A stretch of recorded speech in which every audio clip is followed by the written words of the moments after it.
Magandang araw mga bata. Tumayo muna ang lahat upang manalangin. Sa ngalan ng Ama, ng Anak, ng Espiritu Santo. Amen.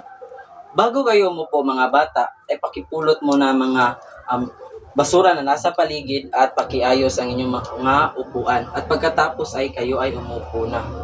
Magandang araw mga bata. May lumiban ba sa ating klase ngayon? Casey, may lumiban ba? Okay. At kayo ay kompleto ngayong araw upang makinig sa ating bagong leksyon. Pakipasa muna mga takdang aralin kahapon. Meron bang nakakaalam kung ano ang ating tinalakay noong nakaraang araw? Christine, tama. Ito ay ang pagpapahalaga sa sarili. Ngayong araw ay meron tayong gagawin. Ito ay hulaan mo kung saan ito. Meron akong ipapakita mga larawan at itutukoy ninyo kung ano ito.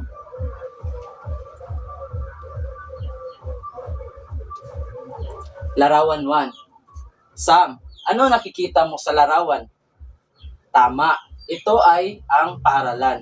Dito tayo nag-aaral upang marami tayong matutunan sa klase. Larawan 2. Ano ang inyong nakikita? Tama, ito ay ang palengke. Meron ba nito sa inyong lugar? Tama. Dito tayo namimili ng mga pagkain, mga bigas, upang tayo ay makakakain. Larawan 3. Simbahan. Meron ba nito sa inyong mga lugar o komunidad? Meron. Dito tayo nagsisimba kada linggo. Larawan 4. Ano ang iyong nakikita? Tama, ito ay ang parke. Dito tayo naglalaro at nalilibang kapag meron tayong oras. Larawan 5. Meron ba nito sa inyong mga lugar? Gwen? Meron. Ito ay ang barangay hall. Dito namumuno ang ating kapitan, mga eski at mga eski kagawad. Para sa ating talakayin or bago tayo tumungo sa ating bagong tatalakayin, ang susunod nating gagawin ay ako ay kasapi. Magpapapasa ako ng bola na may tugtog. Kapag huminto ang tugtog at kung sino ang may hawak ng bola, siya ang sasagot ng aking mga katanungan.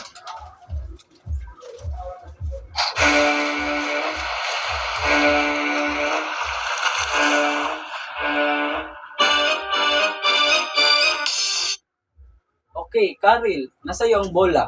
Ano ang pangalan ng inyong barangay o komunidad? Tama, ang inyong barangay ay Barangay Poblasyon.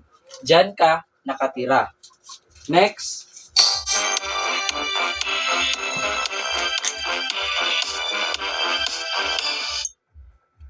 Eliza, ano makikita sa inyong komunidad? Okay, merong barangay hall, palengke at simbahan. Sunod.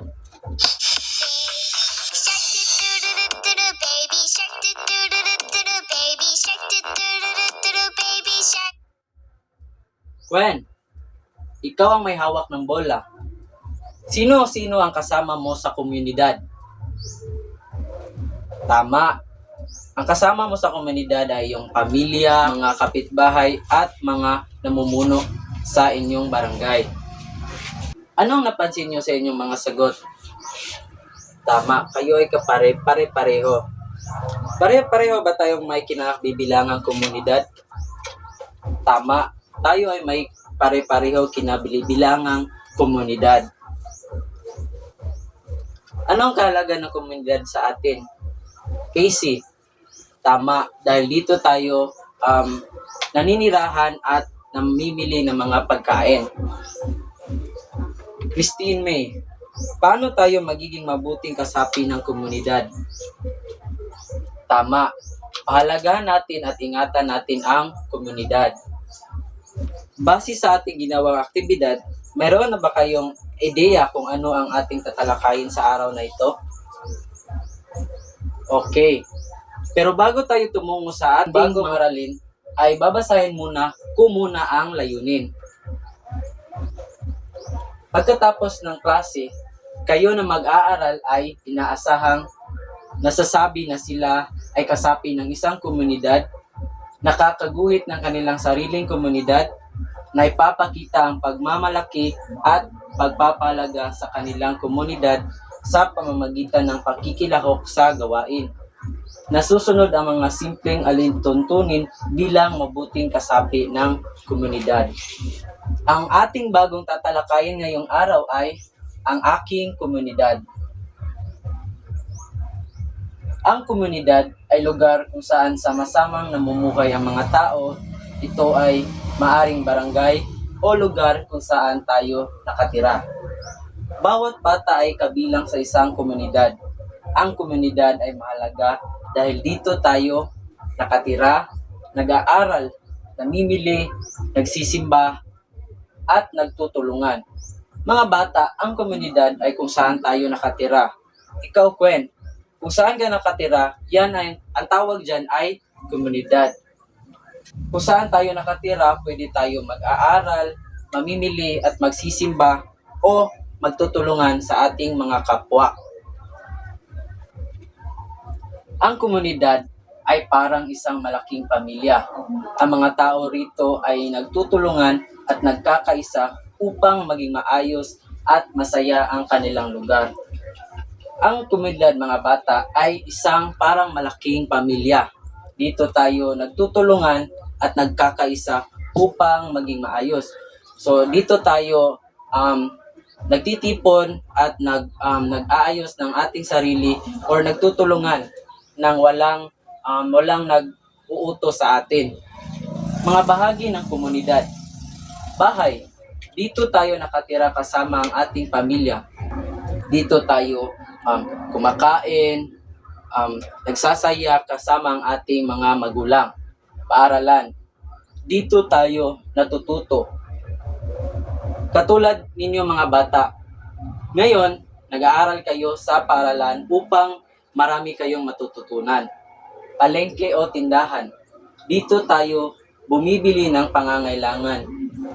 Ang palengke ay dito tayo namimili ng mga bigas, mga pagkain, o mga snacks natin. Simbahan. Dito tayo nagdarasal ang mga tao. Dito tayo nanalangin at humihingi ng kapatawaran. Barangay hall. Dito nagtatrabaho ang mga namumuno sa barangay, katulad ng kapitan, mga eski kagawad, at mga sekretarya ng barangay. Pagpapahalaga sa komunidad. Dapat nating mahalin at pahalagaan ang ating komunidad sa pamamagitan ng pagtulong sa paglinis, pagsunod sa mga alituntunin, paggalang sa kapwa, pakikisa sa mga gawain ng barangay. Sa pagpapahalaga ng komunidad, dapat meron tayo nito. Pagtulong ng walang nag-uutos, pagsunod sa mga alituntunin katulad ng bawal magtapo ng basura dito, paggalang sa kapwa katulad ng paggalang natin sa ating mga magulang o sa mga nakakatanda. Pagkikisa sa mga gawain ng barangay.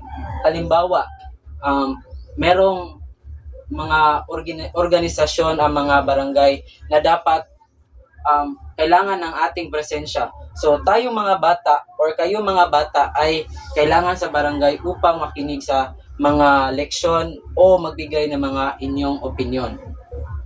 Halimbawa ng mabuting kasapi ng komunidad. Si Ben ay nagtatapon ng basura sa tamang basurahan at tumutulong sa paglilinis ng kanilang lugar.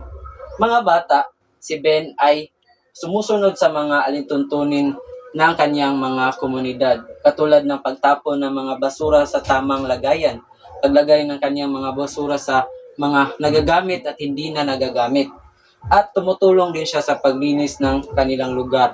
So tumutulong siya nang walang umuutos or kanyang obligado siya sa kanyang sarili na maglinis sa kanyang lugar. Ang bawat bata ay may kinabibilangang komunidad. Kayo mga bata ay may kinabibilangang komunidad. Mahalaga ang komunidad dahil dito tayo namumuhay at nagtutulungan. Bilang mabuting kasapi ng komunidad, dapat tayong sumunod sa mga alituntunin at magpakita ng pagmamahal at pagpapahalaga rito.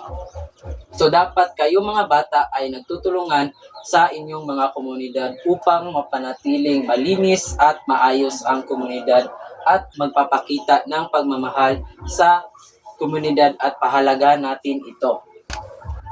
Ngayong alam nyo na kung ano ang komunidad at alam nyo na kung saan kayo kasapi ng inyong komunidad, may gagawin tayong aktibidad o gawain.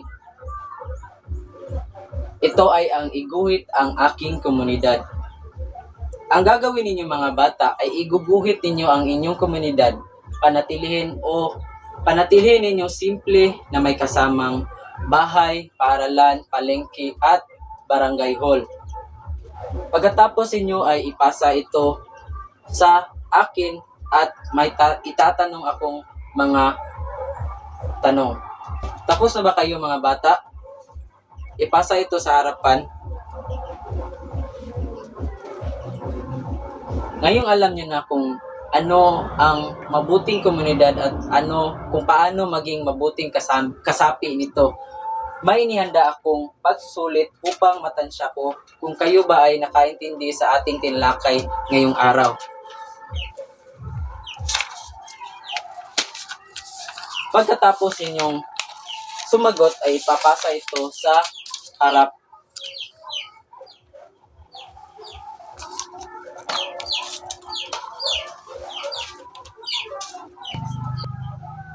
Sa inyong takdang aralin mga bata, magtanong sa inyong magulang o nakakantanda ng ano ang pangalan ng ating komunidad o barangay.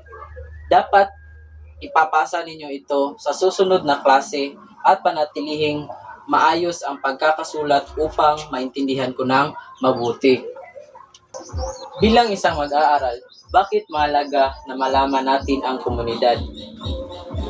Dahil dito tayo naninirahan, namumuno o naglilinis ng mga paligid. At dapat sa komunidad, panatilihin nating malinis at maayos ang mga paligid natin upang maginawa ang mga tao at mga kasapi nito. Maraming salamat sa pakikinig mga bata at sana marami kayong natutunan sa ating mga tinalakay ngayong araw. Hanggang sa muli mga bata,